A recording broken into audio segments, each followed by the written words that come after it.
legal issues that come up if it's not being utilized correctly. So, again, I listened to it real hard today. And, her question is, why would anybody ever want to use one? Well, there's some benefits and there's some pitfalls. So we're going to try to go through it today. And I'm going to share my screen right off to the bat to my annotated one. Everybody should be able to see that. Move this out of the way. And of course, some way or another got a little screwed up on top, but this is New Mexico Association of Realtors Escalation Clause Addendum 2021, and that number is form number 2111 when you're utilizing it. And for the most part, it's not hard. It's just a little concerning. And if you want the annotated copy, as I've told you guys all in the past, please email me. That way I know I have it, or that way Ted sometimes will have it as well. But I have this one. So if you need a copy of the annotated, it's always good to have. This is a fictitious, if you will, escalation clause addendum. And it's kind of fun because I like using the word right off the bat. It's actually an addendum. And, we go around and around in circles of what's an amendment, what's an addendum. Remember the word add? Add means you're going to add it to an existing agreement. And in this case, you're going to be adding it to what? Your purchase agreement. Okay. So if you're on the buyer side, let's start there. And you decided, okay, the market is very hot. We know it's hot. I want to make sure that my buyer can get this house. You may want to consider an escalation addendum, meaning that even though you made an offer of, let's say, I don't know, $285,000 for a condo, you're willing to go all the way up to 300, but you don't want to just show that right off the bat. You want to just say, hey, we're willing to give you 275 and add a little money as it goes along. So let's just start there. So the following term of the agreement is incorporated purchase agreement, dated, blah, blah, blah, fictitious. And this is between John D. Buyer and Becky E. Buyer. And it's on 165 Test Street in Santa Fe. And there's the legal description. It's a little condo. And of course, it's in Santa Fe County. Things that I think are very important is reading out these escalation terms. And you guys, if you have questions, jump in, just turn your mic off and I'll stop because I try to, it's hard to look at the questions at the same time. But we'll try to go through this. The escalation terms. The following terms will apply to increase the purchase price in the purchase offer. And there is a big word. You see that word there, purchase offer? Because in reality, when you start utilizing an escalation clause, you're no longer dealing with a purchase price, you're dealing with a purchase offer, okay? So in the event the seller receives one or more additional bona fide offers to a purchase agreement to the property, that the seller, that is acceptable to the seller, results in net proceeds of a sale payable seller equal or greater than the net proceeds of the sale payable to the seller under the purchase offer, then the purchase price shall automatically increase to the amount which generate net proceeds of the purchase to the seller equal to blank $1,000 in excess of the highest net proceeds of the sale generated. What does that mean? Couple big words, bona fide offer. This doesn't mean that, you've got a listing seller and, you say, boy, this is my listing and I'm going to have my brother and my cousin put in a escalation agreement so we can push the price up. It's got to be bona fide. And believe me, you're going to have to verify that you have real offers, okay? The other big word that jumps out to me is net proceeds. Okay, what's net proceeds? Well, when it's all over and done and you go to the closing table, everybody is paying different kind of fees, title fees, inspection fees, whatever it may be. But at the very end of that closing, it will tell you what the net amount is. And I've seen a couple of these cross that people are ignoring the word net proceeds. They're just looking at that price and saying, wow, there's a couple offers on the table, and one's 275, one's 285, and we're willing to go $1,000 more on to beat out each offer. And then at the very end, what they found out is that after all of the costs had been plugged away, they've left their seller with a lower offer on the table than if they would have maybe taken the original offer that was there. So you got to be very, very careful that you're aware of, what's the net cost? What is my seller going to take away? So that may require you to actually do a net sheet. That may require you to communicate to the title company that you're utilizing. God, when this is all over and done, what is it going to close at? Or what's the net proceeds? You may require you to actually even talk to your lender, because that net sheet will give you the true dollar amount that your seller is going to put in their pocket. And as I said, I had to unravel one here because the broker basically didn't pay attention to the word net. And at the end of the day, his seller was very upset because even though they had an escalating factor in it, the dollar amount that they had on that very first offer would have been more. He would have put more money in his pocket. Okay. Questions about that? Okay. So the other one is, so in this case, there's maybe other offers on the table coming in. There are bona fide offers on there to the seller. You're the buyer's broker at this point, but you said, okay, we're going to give $1,000, which is the escalating factor, in excess of the highest offer that has come in. So you're bumping it up. So hypothetically, let's say somebody had an offer at 285. Well, your buyer's willing to go to 286. All right. So you would win. Here's another thing that has happened. That doesn't necessarily mean you counteroffer at that top number. You have to verify that you had a 275 offer and you just went to 276. It's that number that you're competing against, not the top number. So when you get to cap, the purchase price shall not exceed $300,000. So you can just keep on going counter to counter, 1,000 up, or there may be multiple offers. Maybe there's a multiple offer, one for 275, one for 295, one for $299,000. Maybe there's three on the table. Well, with this escalation, your buyer has given you the permission to go all the way up to 300,000. So you could technically win based on this addendum. All right. The question that I get asked quite a bit, well, just because I have multiple offers, do I have to counter because I've got an escalation? No.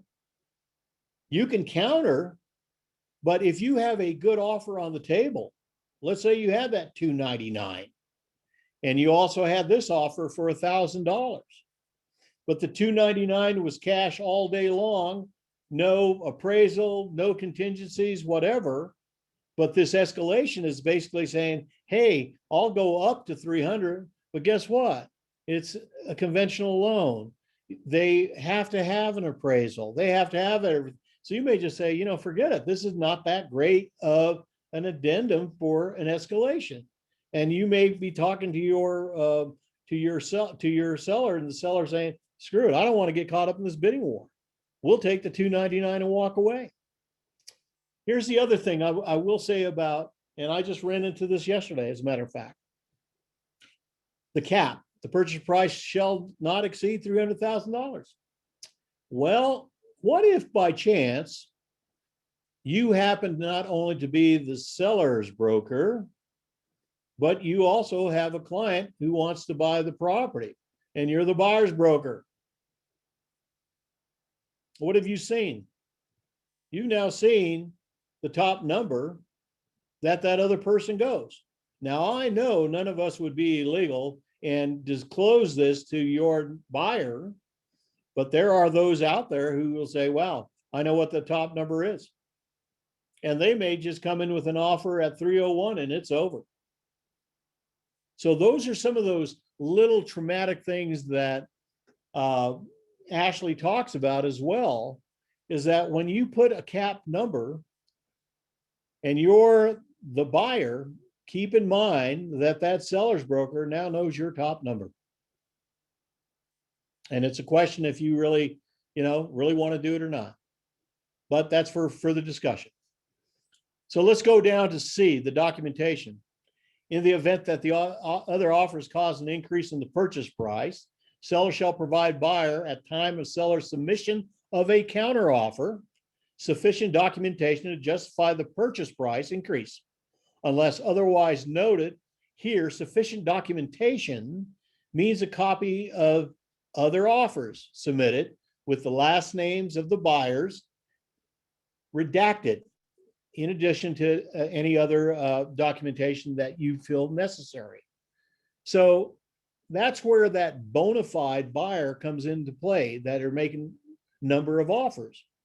But if you finally decide, you know what, you moved it all the way up, and the seller says, man, you know what, I love the fact we had an offer at $299,000, but we're going to accept your offer for that $1,000 more. Now we have sold the property. The seller sold the property for $300,000. He has to prepare for you a counteroffer identifying that the purchase price is now $300,000. Plus, he also needs to submit to you documentation basically showing that you did indeed had a $299 on the table with the redacted names of the other buyers, so that disclosure. But he has to prove that this bona fide offer was at $299 and now you're counting at $300. That's the cleanest. Now, in the counter offer as well, now I'm going to move down before we get into that. Okay. You might also be faced with a number of multiple escalations. And in this market here in Santa Fe, we're beginning to see it, that people not only are sending an offer, but you may get 3 or 4. I think I just talked to a broker who was dealing with this yesterday. They had 5 offers on the same property within the last, I think it was in the last 24 hours, of which 3 of those 5 offers had escalation factors in them. So you as a broker representing the seller, wow, you better make sure that those net proceeds are really taken into place, because you can have offers all over the table. And remember, you're still going back to your purchase agreement, and maybe one's good because they're willing to move in within 30 days. It's a cash offer. Well, the other one may be higher in price, but they need, 45 days. All those factors play into which escalation is to the benefit of the seller at the end of the day, what he puts in his pocket. Okay. So those are those things that you constantly have to work with in those escalations. Those escalations can be extremely gnarly, and you have to be very careful that if you get into those, that who knows? And frankly, your seller may say, you know what? I don't want to even deal with those. I'll just take the highest offer. Let me stop and close the door for a second because I'm making a little too much noise. Hang on.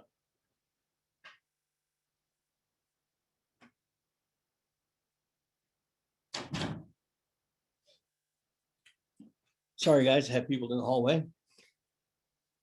So then you get into the escalation procedure, and I apologize, that word got gummed out probably when I highlighted it.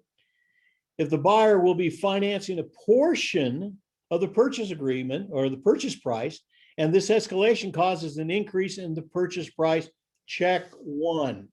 And you have basically 4, and I don't know if Sandra is on this and Annette, they had been talking about this. And so if you are, chime in. The most common one that I'm seeing, the loan amount provided for the purchase offer shall remain the same. Okay, so There you go. And the buyer shall pay an increase in cash at the time of the settlement. That's probably the most common. That's basically saying, you know what, you're going to go ahead and up the price all the way, and whatever the price is based on what, you know, you potentially are being able to finance. So in this case, we know it's a $300,000 condo. They're going to finance 275. Boom, that's all they said they could do. So that means that your buyer will have to bring in an additional $25,000 to the table at closing. It isn't different. We've seen this happen before. There are times in the past on a straight contract that all of a sudden it doesn't appraise, and the seller says, I don't care if it didn't appraise or not. I want to sell it for that. And if you want to buy it for that, you're going to have to bring cash to the table. Okay. So it's common that that happens, particularly for the newer brokers.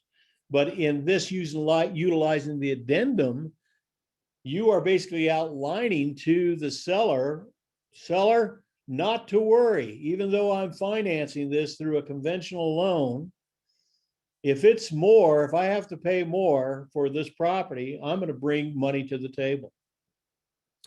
Or number two, the loan amount provided for the purchase price offer shall automatically increase to be a percentage of the new purchase price of the property. So that again is working with your lender, and they say, you know what, even though you qualified for this amount of money, we know we can qualify you higher, and we're willing to tell you, yeah, you know what, we'll increase it 3% more. But again, you're notifying the seller. And each time you get a little deeper into each one of these subcategories, then you, the seller, has to be saying to yourself, wow, is this really a good deal or not? Will I really net that amount? Number three, the loan amount shall not exceed, okay, this is pretty much the same. The loan amount will not exceed, hypothetically, $275,000, and the buyer shall pay an amount of the increase of the purchase price, which is not included in the loan amount, in cash at time as a settlement. It's pretty much the same, okay? Or the last one, number four, the down payment amount provided for the offer shall remain the same, and any increase shall be added to the loan amount. So those are the four options that you have to play. The most common, like I said, is normally the first one, okay? Here's the fun one, guys, the appraisal contingency. This is the disclaimer on this particular addendum. Unless otherwise indicated below, the buyer does not waive the appraisal contingency set forth in the purchase agreement.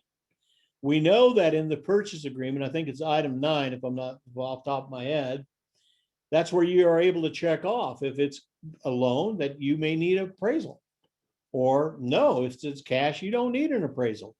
So you're again referring back to the purchase agreement.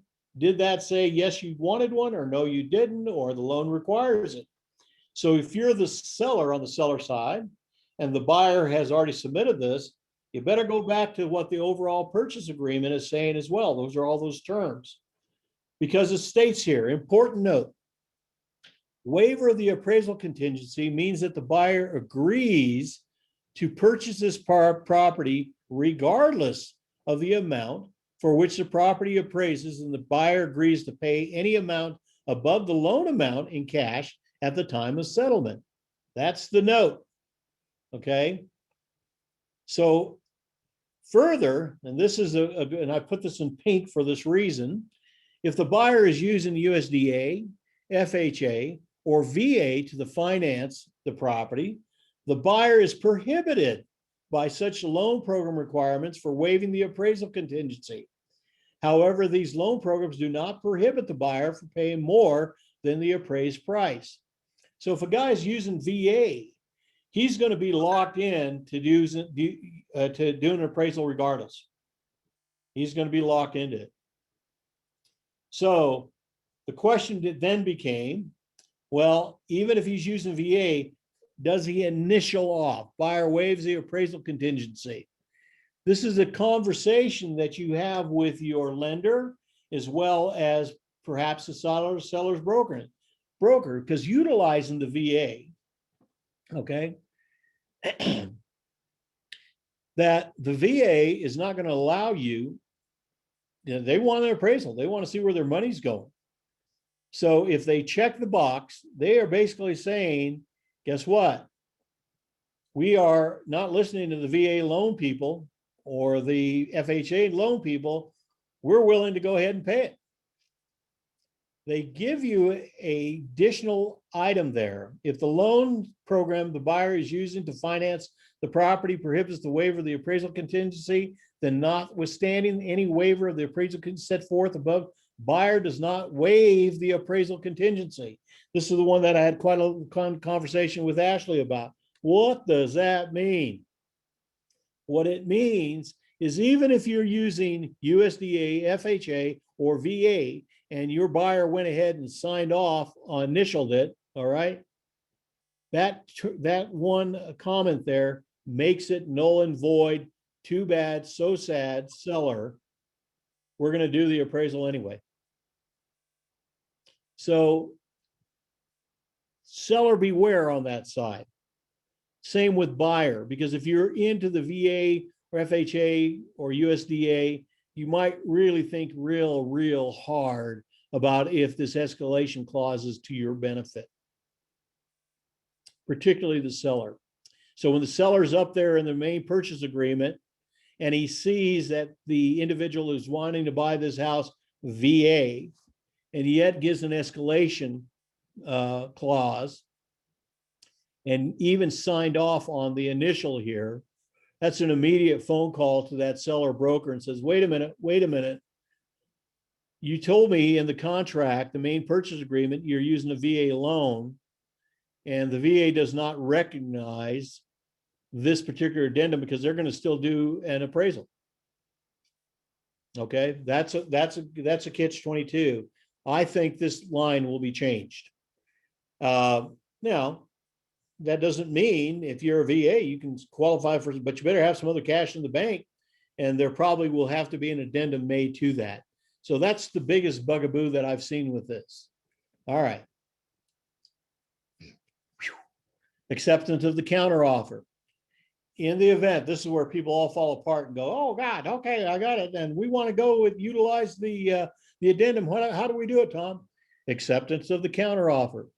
In the event that the seller agrees to accept the purchase price within the terms of the purchase offer, remember the addendum is a purchase offer, and pursuant to the escalation clause addendum, seller shall submit to buyer a counteroffer fully executed by the seller, which shall reflect the purchase price adjusted according to the escalation provisions contained herein and include any waiver of the appraisal contingency as contained herein, along with sufficient documentation.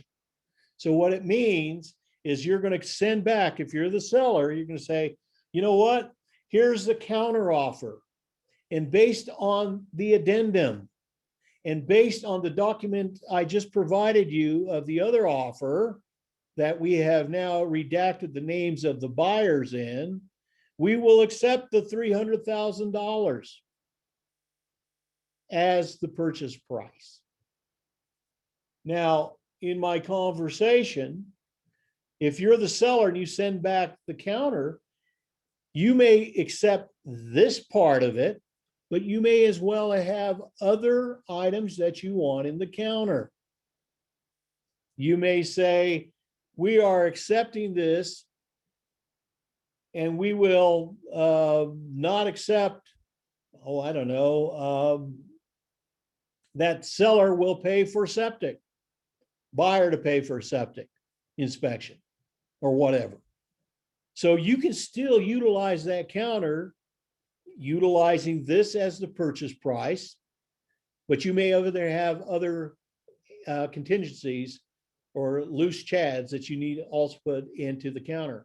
That kicks it back on over to the buyer. And if the buyer's happy with everything, including maybe even the loose chads, he signs off and you're now under contract. Okay.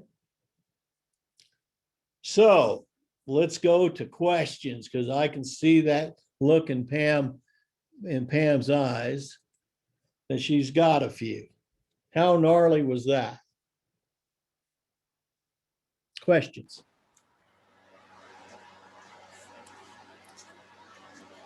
I do have a comment. So some of those, when you say the net proceeds, Right. that goes down to the point where who did they say was going to pay for the septic? So that's where you're going to do your net out, and $700 or whatever it is in Santa Fe. You're going to do that on the net out, and that's going to be part of that difference in that purchase price. So it's a little bit,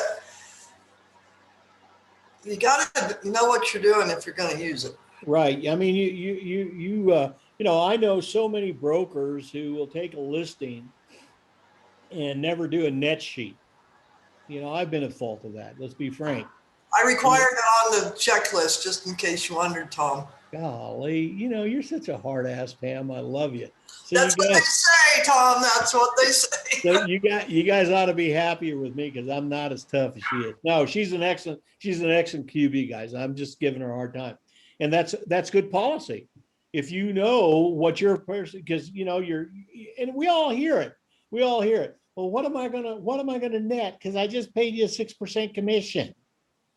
Why not make it your practice of doing a net sheet, finding out what those costs are going to be. If you're the seller and you're going to land up having to do an inspection, boom, a septic inspection, like Pam said, that's $700. If you're going to go to title, well, title companies charge different fees. Have you really found the one that's the most affordable? And when you have that net sheet, and then boom, all of a sudden you are getting multiple escalation clause addendums to the purchase agreement, you're going to be that broker above the rest that's going to say, this is what you're netting right now. This is what they're asking us to pay. And even though this offer that you had on face value is lower, this one that's coming with the escalation addendum, by the time you scrape away all the stuff that they are not willing to do, your lower offer that you have right now is a better offer than what they're offering. So you've got to do your homework. You can't just make that quick assumption that, oh man, I got an escalation, because it's tough. It's a tough one. That goes back to that same one. It's in this market, there are many brokers who can double in. And again, I know we're all honest and trustworthy, but if you know that the highest offer is $300,000 and you're dealing with a buyer and the seller says you can divulge terms, seller says, well, what's the best thing we have on the table right now? We have 300. Okay. Well, tell your buyer that you're interested in working with, we're not going to take anything less than 301. You don't even have to get in the counter. Or they make an offer and you can counter right at that number. So there's some big holes on utilizing the escalation. I'm not saying that there's a time and a place. I think in a much more normal market, it probably would be okay. I'm just saying that in the seller's market we're in today, think hard before you offer that up. Here's the other one.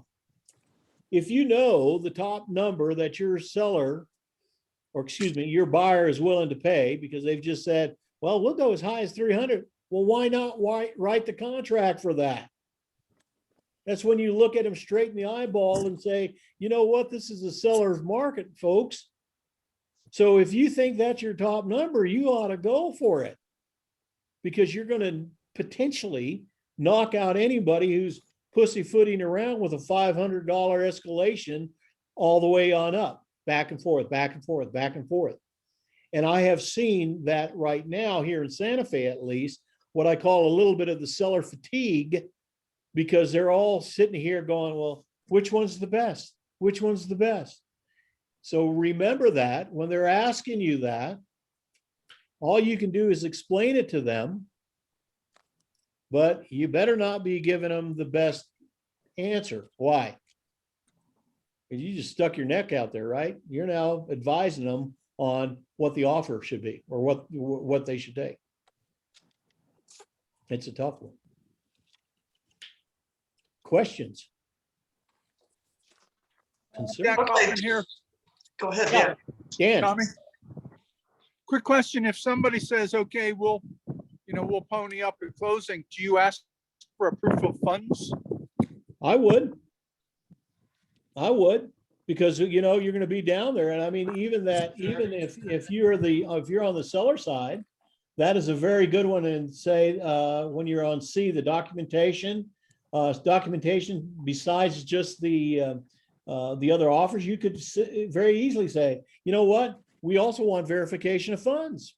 That's an additional documentation. We may also want a pre-qual letter if that's the case, just because a buyer sits out there and says, oh, great, hey, well, that's great. If you really have the extra money, you need to show that verification if it's cash, because they may only have cash for 250 and they just created an addendum for you that says they're willing to go to 300, and maybe that's all they got is 250.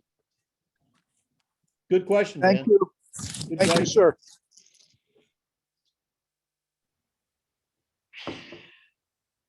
Mercy me. You guys are too fun. Let's see if I can share screen second on something. Where did it go? Dun, dun, dun, dun, dun. Is this it? Let me check, guys, or something. Oh, that's not it. Where did it go? That's not it. Bear with me, guys. I apologize. I should have looked for this ahead of time. Let's try that. That's my PDF. I can't finding it. All right. If not, oh yeah, here we go. I put it right on top. I'm going to put this in the, I can't. If you ask for this addendum on the very top, you guys can see it up there. There's Ashley's YouTube. You can copy and paste it. So it's probably a good one to put in your notebooks for you. And that will help you guys out as time goes on a little bit. But yeah, go ahead and email me if you want a copy of the annotated. And then on top of that annotated is actually Ashley's website, or excuse me, the link to her YouTube. And it's like the first one, because there's, that's one of the reasons I don't show them, because a lot of times it's just like watching her for another 2 hours. And I try to crank these things out within 30 minutes to an hour. Okay, so who wants to use this form now? See what I got. Other question? Oh, I see that. Ashley Strauss Martin. Oh, thank you, Amber. You're on top of it. On the 7th, put that in your little notebook or your calendar. We're kind of fortunate, Pam. I'm glad you're on this too. I'll send you a link as well. Ashley came to a number of brokers throughout the state. As you well know, she is now also going to be doing real estate contract escrow, and her company is a secondary.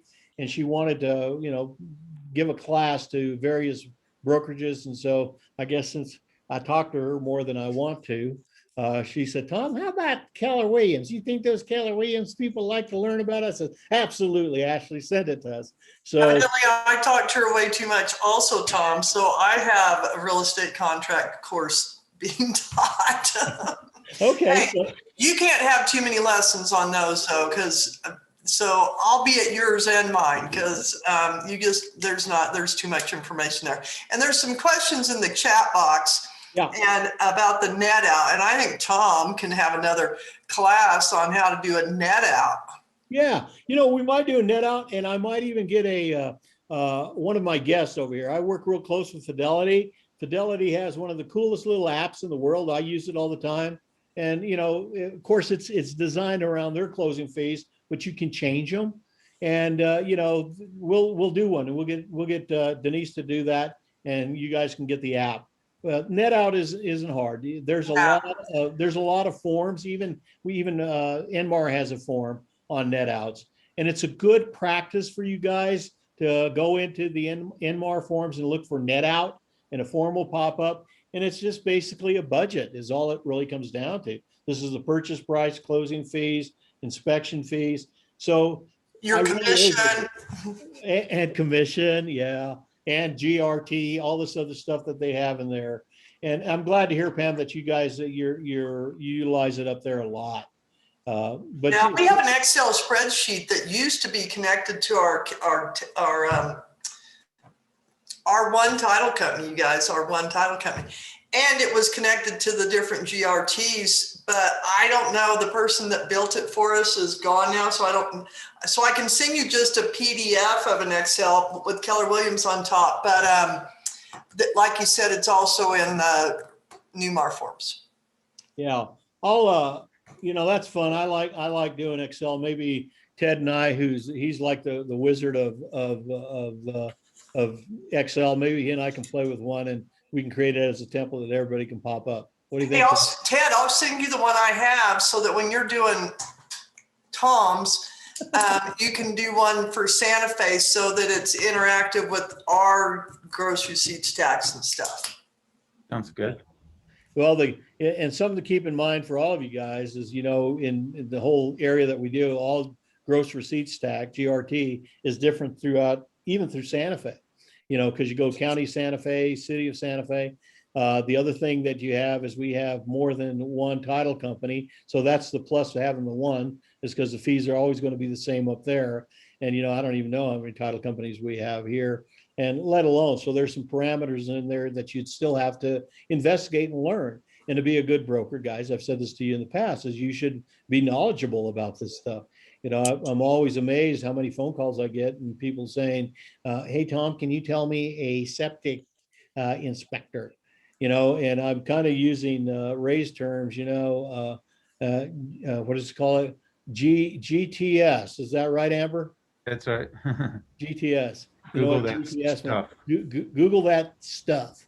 So, because I'm no different than you guys, all of a sudden somebody will ask me a question. I say, I don't know, let me look it up. So all I just do is go to Google. But if you use Google use that as your QB answer number one first, and then QB answer. And then call Tom. And then call me and say, hey, this is what I found on Google. What do you think? So, I tell that to you guys all the time. My job isn't here to enable you, it's to educate you, and so you grow and be on yourselves. And calling Pam and I for every question. I don't mean that if there's smoke, that's what we're here for. We don't like it when it's fire. So there you have it. All right. Any other questions? I think next week, I think that's listing. So it starts all over again for listing agreements, and we'll kind of keep going through the process and so forth like that. And so we'll be back here shortly at 3:00 with Ray and Tom. And, we always come up with some good stuff. I've been real impressed, and Pam as well. A number of your brokers are jumping on, and the conversations have been really good. We've really had some good interactive questions and stuff that people hopefully help the other person out. So good deal. All right. Last time for the question. Thank you, guys. See you in an hour or so.